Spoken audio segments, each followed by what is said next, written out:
Hello friends, welcome back to my channel Debleena Rajdeep ব্লগে তোমাদের অনেক অনেক স্বাগত জানাই। তোমরা সবাই কেমন আছো? আশা করি সবাই খুব ভালো আছো, আর আমিও খুব ভালো আছি। তো বন্ধুরা, আজকে আমি তোমাদের সাথে যে রেসিপিটি শেয়ার করতে চলেছি তার নাম হলো চিংড়ির কালিয়া। এটা নতুন কোনো রেসিপি নয়, এটা একটা অতি পুরনোই একটা রেসিপি, আমাদের মা ঠাকুমার আমল থেকে হয়ে আসছে।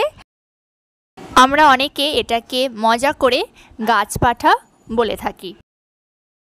তবে আমার মা বলে এটাকে যদি সঠিক মশলাপাতি দিয়ে, বেশি করে তেল দিয়ে যদি সঠিক পদ্ধতিতে রান্না করা যায় তাহলে এটা খুবই টেস্টি একটা রেসিপি হয়। তবে জানো তো বন্ধুরা, আমার শাশুড়ি মা এটাকে খুব ভালো রান্না করতে পারে। তাহলে বন্ধুরা চলো তাড়াতাড়ি করে দেখিনি, বেশি সময় না নিয়ে এটা বানাতে কি কি উপকরণ আমাদের আজকে লাগছে। প্রথমেই আমি এখানে চিংড়ি মাছ নিয়ে নিয়েছি, আলু নিয়ে নিয়েছি, আর অবশ্যই একটা এঁচোড় নিয়ে নিয়েছি। এবার কড়াইতে বেশ খানিকটা সর্ষের তেল দিয়ে দিলাম ও তাতে গোটা সাদা জিরে দিয়ে দিয়েছি ও দুটো তেজপাতা দিয়েছি।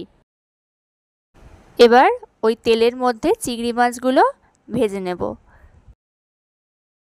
চিংড়ি মাছগুলো তেলে দেওয়ার পরে হালকা ভাজা ভাজা হয়ে গেলে তাতে কুচনো পেঁয়াজ কুচি ও আদা কুচিগুলোকে দিয়ে দিতে হবে। আমার এখানে সব কিছুই ভাজা হয়ে গেছে, মানে পেঁয়াজ আদা ভাজা হয়ে যাওয়ার পরে একটা টমেটো কেটে দিয়ে দিতে হবে। টমেটোগুলো ভাজা হয়ে গেছে, মানে হালকা হালকা জাস্ট মজে গেছে। এবারে আমি এক এক করে মশলাগুলো দিয়ে দেব, যেমন হলুদ গুঁড়ো, জিরে গুঁড়ো, ধনে গুঁড়ো, লঙ্কা গুঁড়ো ও অল্প পরিমাণে চিনি আর নুন। সব মশলাপাতিগুলো দেওয়া হয়ে যাওয়ার পরে সামান্য পরিমাণে জল দিয়ে দিতে হবে। জল দেওয়ার পরে ভালো করে মশলাটাকে খুন্তি দিয়ে নাড়াচাড়া করে নিতে হবে। খুব ভালো করে মশলাটাকে কষিয়ে নিতে হবে যাতে মশলার মধ্যে কাঁচা গন্ধটা না পাওয়া যায়। তো দেখো বন্ধুরা, আমার এখানে মশলা কষানো হয়ে গেছে। এবার এঁচোড় আর আলুটাকে দিয়ে দিচ্ছি এর মধ্যে। এবারে এঁচোড় আর আলুটাকে ভালো করে খুন্তি দিয়ে নেড়ে চেড়ে নিতে হবে যাতে মশলাগুলো এঁচোড় আর আলুর মধ্যে ঢুকে যেতে পারে। মশলাটা কষানোর সময় তোমরা গ্যাসটাকে একদম কমিয়ে নেবে, নাহলে মিডিয়াম ফ্লেমে করে নেবে, নাহলে কিন্তু মশলাটা পুড়ে যেতে পারে। এবারে দেখো মশলার সাইড দিয়ে কি সুন্দর তেল ছাড়া শুরু করে দিয়েছে। এবার এর মধ্যে পরিমাণ মতো জল দিয়ে দেব। তোমরা যতটা গ্রেভি চাও তোমরা সেই পরিমাণ আন্দাজ জলটা দেবে। এবার একটা পাত্র দিয়ে চাপা দিয়ে দিতে হবে যাতে এঁচোড়গুলো সিদ্ধ হয়ে যায়। বেশিক্ষণ রাখবে না, ঢাকনা দেওয়া অবস্থায় 5 মিনিটের মতো রাখলেই এঁচোড়টা আশা করি সিদ্ধ হয়ে যাবে। এবার দেখো ঢাকনাটা খুলে দিয়েছি। এবার এর মধ্যে বেশ খানিকটা ঘি অ্যাড করে দিলাম। আর এঁচোড়টাও আমাদের এখানে সিদ্ধ হয়ে গেছে। তারাও তোমাদের সাইড দিয়ে একটা এঁচোড় আর আলু সেদ্ধ হয়েছে কিনা সেটা কেটে দেখিয়ে দিচ্ছি। তাহলে বন্ধুরা তোমরা দেখেই নিলে এখানে এঁচোড় আর আলু দুটোই কি সুন্দর সিদ্ধ হয়ে গেছে।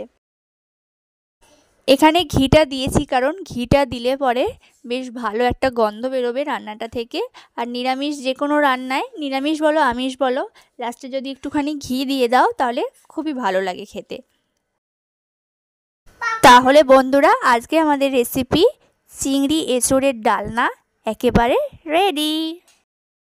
এটা তোমরা ভাত, রুটি, লুচি, পরোটা যা ইচ্ছে হোক দিয়ে খেতে পারবে। সবকটা দিয়েই খেতে খুবই ভালো লাগে। তাহলে বন্ধুরা আজকের রেসিপিটা এখানেই শেষ করছি। রেসিপিটি ভালো লাগলে অবশ্যই একটা লাইক করো, কমেন্টস করো, অনেক অনেক কমেন্টস করো, আর ভিডিওটাকে শেয়ার করো। আর যাওয়ার আগে চ্যানেলটিকে সাবস্ক্রাইব করে যেতে একদম ভুলো না। আর বাড়িতে অবশ্যই একবার ট্রাই করো। তাহলে বন্ধুরা আজকের ভিডিওটা এখানেই শেষ করছি। দেখা হচ্ছে পরের দিন অন্য কোনো নতুন রেসিপি নিয়ে। তাহলে সবাই ভালো থেকো, সুস্থ থেকো। আজকের মতো টাটা, বাই।